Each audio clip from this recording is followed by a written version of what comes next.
Hello guys, मैं हूं Saddam Leonardo cap और आज के इस वीडियो में हम बात करने वाले हैं Laplace equation in two dimension. जो आज हमारे वीडियो की थीम होगी वो होगी इस चीज़ पे कि हम कैसे लैपलेस इक्वेशन को सॉल्व कर सकते हैं। पिछले वीडियो में हमने बात किया था Laplace equation in one dimension और हमने ये चीज़ देखी थी कि फॉर वन डायमेंशन केस हमारे पास कुछ सॉल्यूशंस आते हैं जैसे y is equal to M X plus C type की सॉल्यूशन आती है। और हमने ये देखा कि अगर आपको कांस्टेंट निकालने से m एक कांस्टेंट है, c एक कांस्टेंट है, then we have to provide some boundary conditions. ये अगर मैं बाउंड्री कंडीशंस प्रोवाइड नहीं करता हूँ तो हमारी जो लैपलेस इक्वेशन है जो आती है कि हमें पोटेंशियल का जो एक फॉर्म है वो मिलेगा, वो बिल्कुल ही वो हम सॉल्व नहीं कर सकते हैं, उसकी फॉर्म हम दिखा नहीं सकते। यहाँ y का मतलब क्या हुआ, v है। तो जैसे जैसे हम कॉम्प्लिकेटेड सिस्टम्स की तरफ बढ़ते जाते हैं, क्या होता है, जैसे जैसे हम कॉम्प्लिकेटेड सिस्टम्स की तरफ बढ़ते जाते हैं तो इलेक्ट्रिक फील्ड निकालना बहुत ही मुश्किल हो जाता है। साथ में हमारी जो पोटेंशियल भी है वो छोटे मोटे केस के लिए जो इंटीग्रल का जो फॉर्म है ठीक है ना, rho of r D tau over r, means ये इंटीग्रल को सॉल्व करना बहुत ही मुश्किल है। और सपोज़ कि जहाँ पे आपको दिखाना ही पड़ेगा कि सोर्स का डिस्ट्रीब्यूशन कैसा है। सबसे पहली बात ये है कि मान लो कोई गैलेक्सी है, गैलेक्सी में क्या होगी सोर्स की डिस्ट्रीब्यूशन, वी डोंट नो। और ऐसे भी बहुत सारे ऐसे सोर्सेस हैं जिनकी डिस्ट्रीब्यूशन हमें पता नहीं है। हमने स्फेरिकल के लिए देख लिया था, तो चलो ठीक है, स्फेरिकल के लिए हमें पता है, वर्कआउट कर सकते हैं। हमारे पास अगर सर्कुलर है वर्कआउट कर सकते हैं। इफ़ हमारे पास कोई क्यूबिक है या फिर कोई स्क्वायर टाइप का है तब हम वर्कआउट कर सकते हैं। तो these are the problems for your examination purpose. But अगर आप रियल लाइफ के प्रॉब्लम को हम सॉल्व करने के लिए जाएं तो वहाँ पे जो सोर्स हैं, we don't know about the sources, source कैसी है, डिस्ट्रीब्यूशन कैसा है, वी डोंट नो एनीथिंग। जब हमारे पास इस तरह की जो चीज़ें हैं, जब हम कुछ नहीं पता, ठीक है ना, तब हमें कुछ नहीं पता, तो अब हमें उसके थियोरेटिकल मॉडल्स पे काम करनी पड़ती है। और हमने देखा कि डेल डॉट ई जो मुझे रो बाई एप्सिलॉन नॉट दे रहा था, वही चीज़ मुझे क्या देगा, माइनस डेल स्क्वायर वी भी देगा, which is rho by epsilon naught. और हम यहाँ देख सकते हैं कि यहाँ we can have two kind of solutions. अगर जहाँ पे सोर्स प्रेजेंट है तो इसे हम कहते हैं पॉइसन इक्वेशन, और जहाँ सोर्स प्रेजेंट नहीं है इसे हम कहते हैं लैपलेस इक्वेशन। और लैपलेस इक्वेशन की खास बात है कि आप तब तक पोटेंशियल का फॉर्म नहीं बता सकते हैं जब तक आप बाउंड्री कंडीशंस प्रोवाइड ना करें। ये चीज़ ट्रू है वन डायमेंशन केस के लिए, ये ट्रू है टू डायमेंशन केस के लिए और थ्री डायमेंशन केस के लिए। तो सबसे पहला सवाल ये आता है, तो यहाँ तक बात समझ आ रही है कि नहीं आ रही है, बोलते क्यों नहीं तुम लोग। तो सबसे पहला सवाल ये है हमारे सामने कि हम बाउंड्री कंडीशंस को देन किस तरह से फिगर आउट कर सकते हैं। Is it possible to find out boundary conditions. और अगर हमने मान लो बाउंड्री कंडीशंस दे भी दिए किसी भी तरह से, चाहे मैथमेटिकल है, मैं मान लेता हूँ कि v of x is equal to zero something, let's say v0, v of x is equal to some l, चलो भाई ठीक है मान लेते हैं v0/2।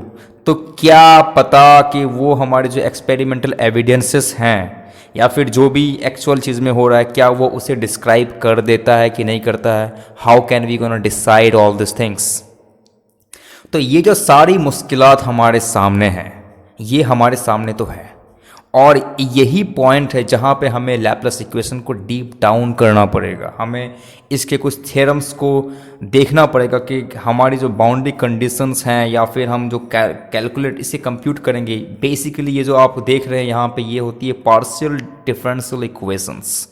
और मैं बता दूं कि पार्शियल डिफरेंशियल इक्वेशंस को सॉल्व करना अपने आप में एक बहुत ज़्यादा चैलेंजिंग टास्क है।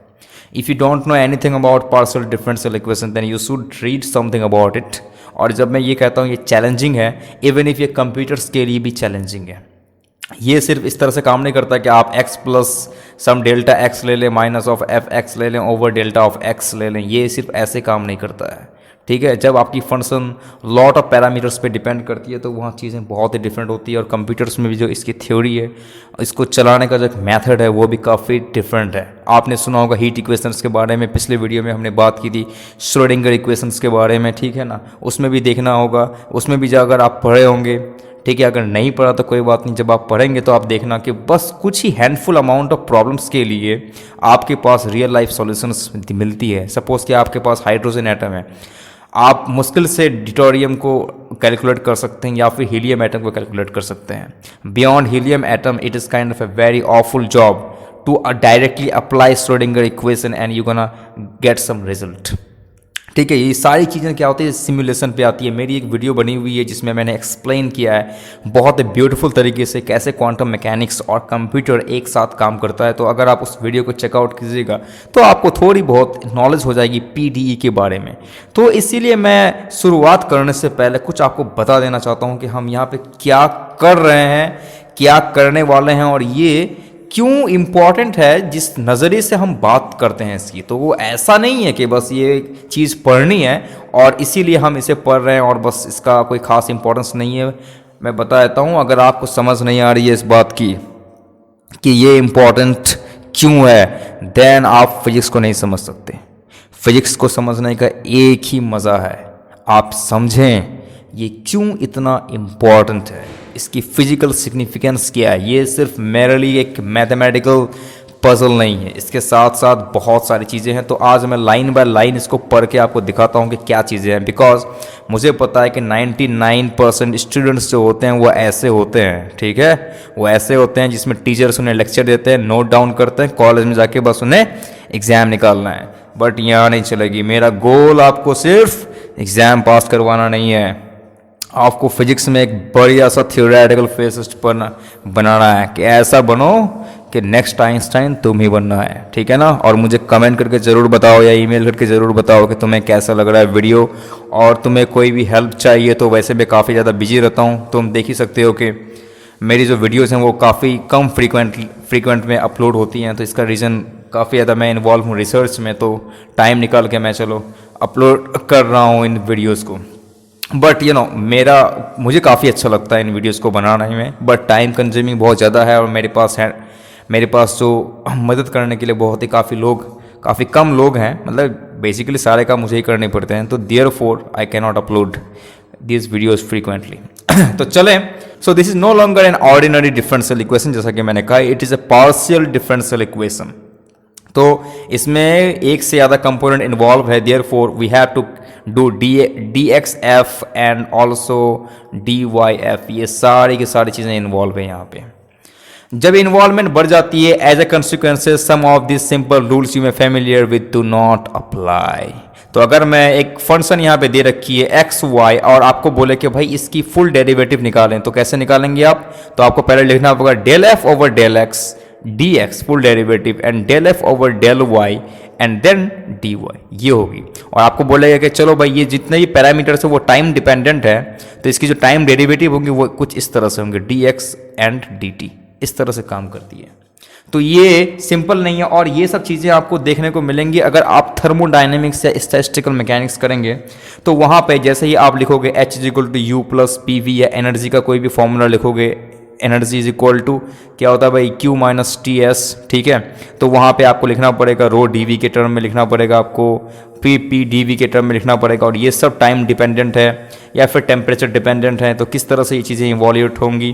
तो ये चीज़ें होना, तो आई थिंक आपने ऑलरेडी पढ़ रखा है थर्मोडायनेमिक्स के बारे में, तो ये फैमिलियरिटी वहाँ चलती है। और जब आप मैक्सवेल इक्वेशंस पे देखते हैं, जब आप बात करेंगे मैक्सवेल इक्वेशंस पे कि मैक्सवेल इक्वेशंस ऑफ थर्मोडायनेमिक्स कैसे काम करती है, तो आई थिंक वहाँ पे आपको अंदाज़ा होगा कि किस तरह से वो रिलेशंस आती है, इंट्रोपी, टेम्परेचर, प्रेशर, वॉल्यूम, इन सब में हम क्या करते हैं, जो इक्वेशन ऑफ स्टेट्स हैं उनमें हम रिलेशंस निकालते हैं जिसे हम कहते हैं मैक्सवेल रिलेशंस, और वो भी पार्शियल डिफरेंशियल इक्वेशंस हैं। बट वहाँ पे हम अभी भी कोई बाउंड्री कंडीशंस की बात नहीं करते, वहाँ पे हम उन सब चीज़ों को सॉल्व नहीं करते। बट ये इलेक्ट्रोमैग्नेटिज्म है एंड एडवांस इलेक्ट्रोमैग्नेटिज्म है, जहाँ पे हमें पोटेंशियल का फॉर्म चाहिए। और इसे हमने ईजी इसलिए करा है बिकॉज यहाँ पे सोर्स प्रेजेंट नहीं है और हम पोटेंशियल को लेके सोर्स को चाहते हैं कि सोर्स हमारा कैसा होगा, ये हमारा एक गोल है, ठीक है।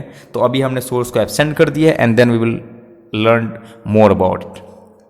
For instance the general solution to this equation doesn't contain just two variable arbitrary constant और for that any finite number despite the fact that is second order differential equation, second order equation.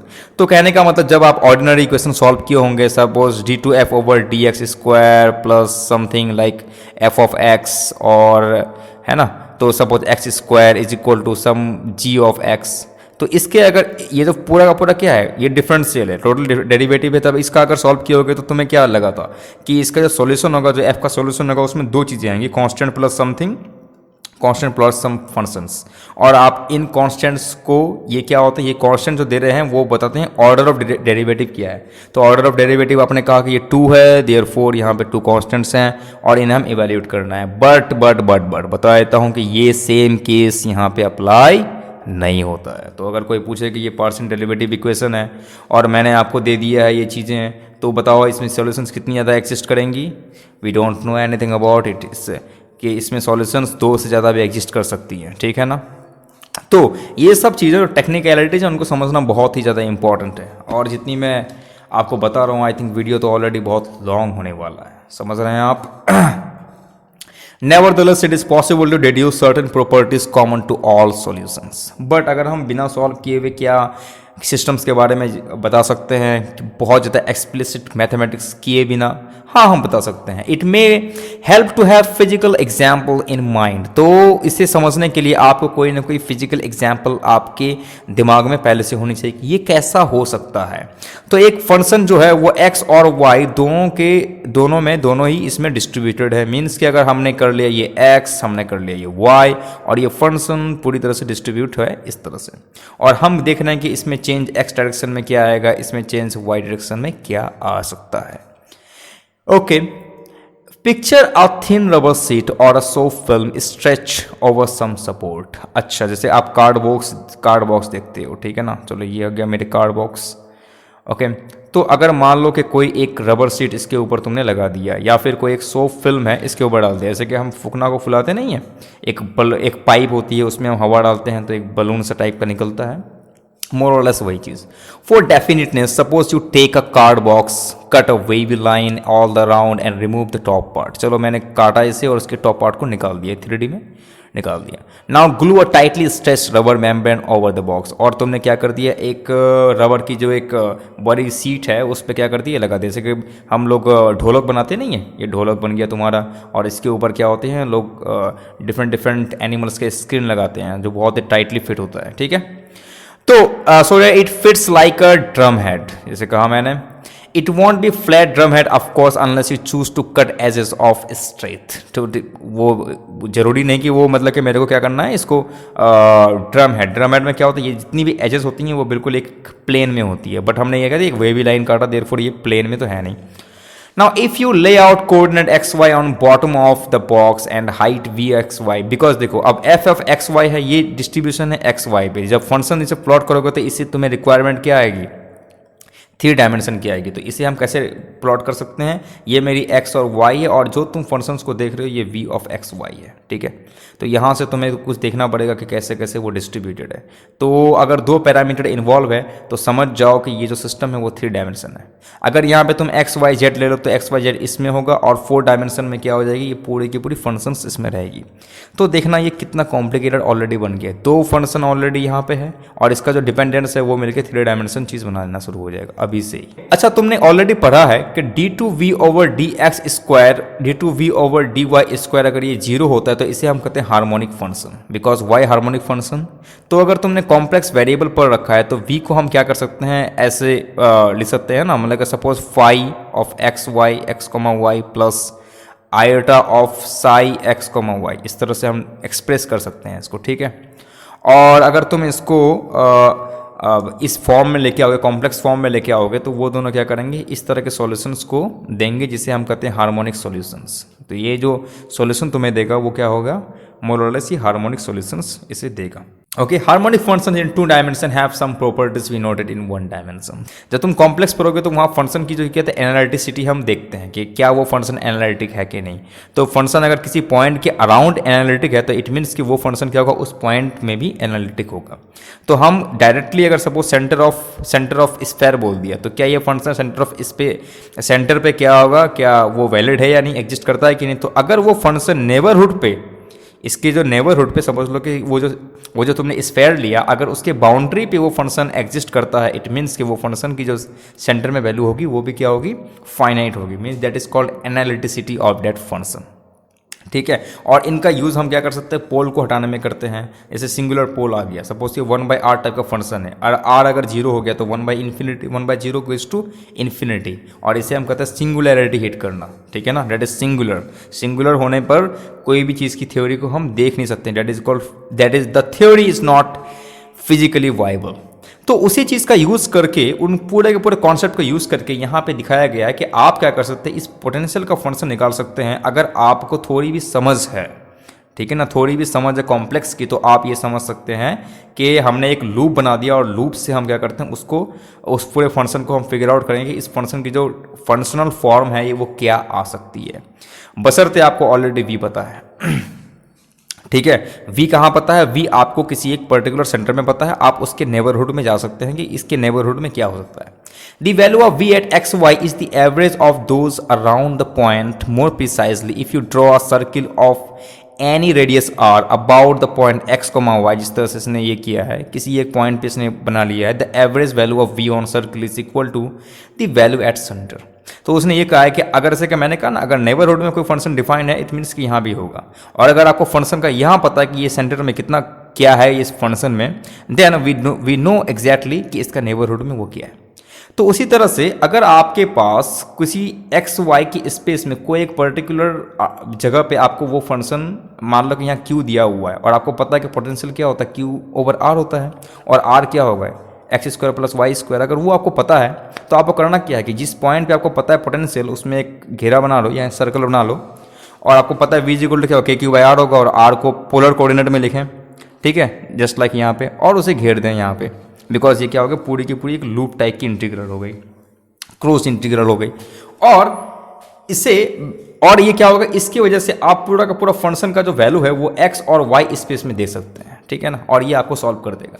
Basically ये जो काम करता है ये computerised method पे भी काम करता है, ठीक है ना। किसी तरह से कंप्यूटराइज्ड, कंप्यूटर में अभी आपने जानना नहीं कि इसे सॉल्व कैसे करना है, but this method is identical and call it the method of relaxation on which computer solutions to Laplace equation are based.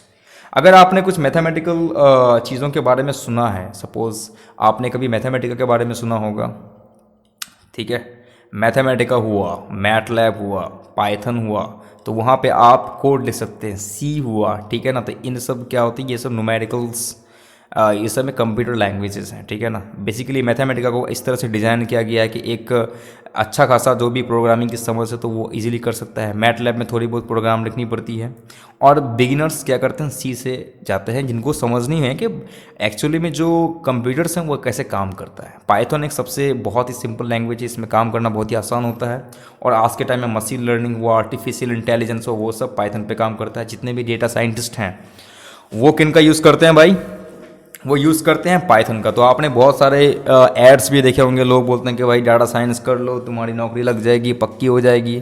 अगर आपको फिजिसिस्ट बनना है तो आपको इन तीनों में से कुछ चीज़ों की तो समझ काफ़ी अच्छी होनी चाहिए। चाहे मैथमेटिक्स आप सीख लो बहुत अच्छी तरीके से, प्लस पाइथन तो चाहिए ही, ठीक है ना। क्योंकि क्या पता आप अपने रिसर्च में ये बोलो कि मैं कुछ सिस्टम्स को देखना चाहता हूँ जिसमें बहुत सारे पार्टिकल्स हैं, या फिर कुछ सिमुलेट करना चाहता हूँ, और उसमें आर्टिफिशियल इंटेलिजेंस को मैं डेटा देना चाहता हूँ, और वही पूरा सिमुलेशन करके मेरे को बता दे। Then you have to learn Python and its libraries के कैसे हम चीज़ों को ऑपरेट कर सकते हैं, ठीक है ना। और आज के टाइम में आप गूगल चला लो, वहाँ मशीन लर्निंग है।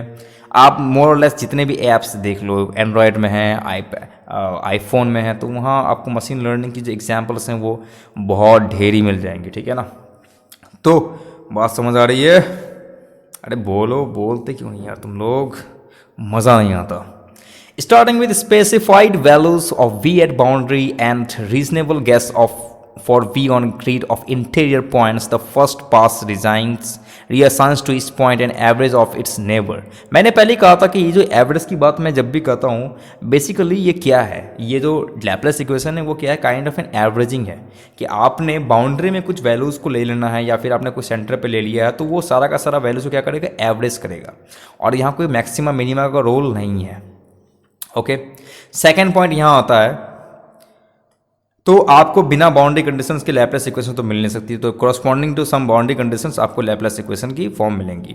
Now we has no local maxima और minima, all extrema occurs at boundaries. तो जो भी चीज़ें अकर होनी है वो सब बाउंड्रीज में होंगी। ये कहने का मतलब है कि बाउंड्रीज पे ही इसकी कोई मैक्सिमा और मिनिमा वो भी एग्जिस्ट कर सकती है, नहीं भी कर सकती है, doesn't matter. Again Laplace equation picks the most featureless function possible, consistent with boundary conditions, no hills no valleys, just smooth conceivable surface.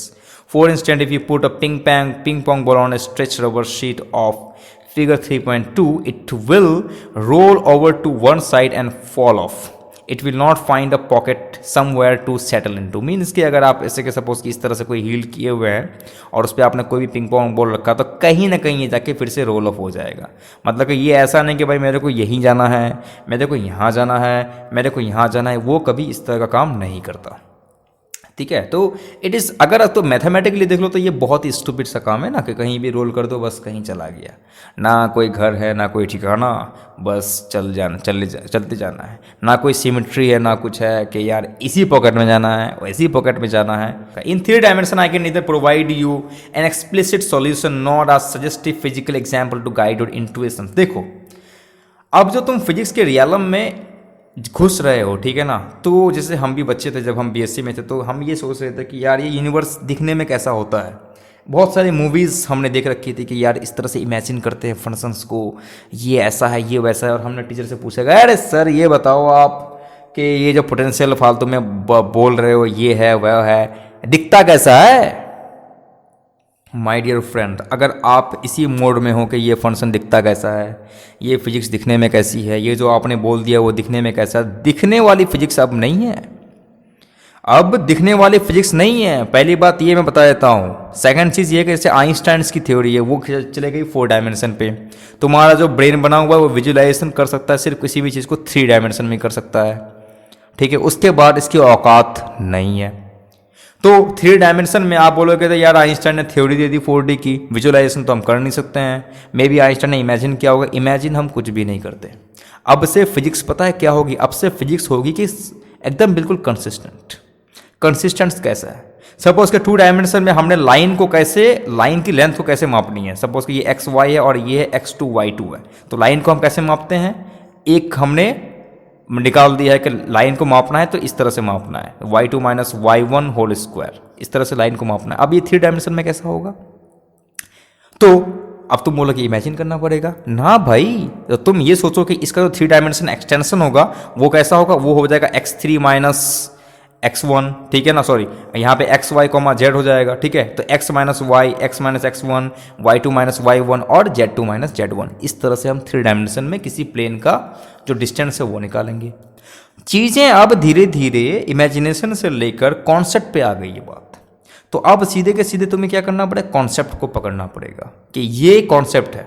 अब पहले जो हमने एक कॉन्सेप्ट को देखा, मेथड ऑफ रिलैक्सेशन, जो 2 डायमेंशन में एग्जिस्ट कर रही थी किसी फंक्शन को एक्सट्रीमाइज करने के लिए, उसमें क्या था कि अगर एक्स वाई पे होगा तो वो क्या कर लो आप उसे मान लो कि यहाँ पे सर्कल है।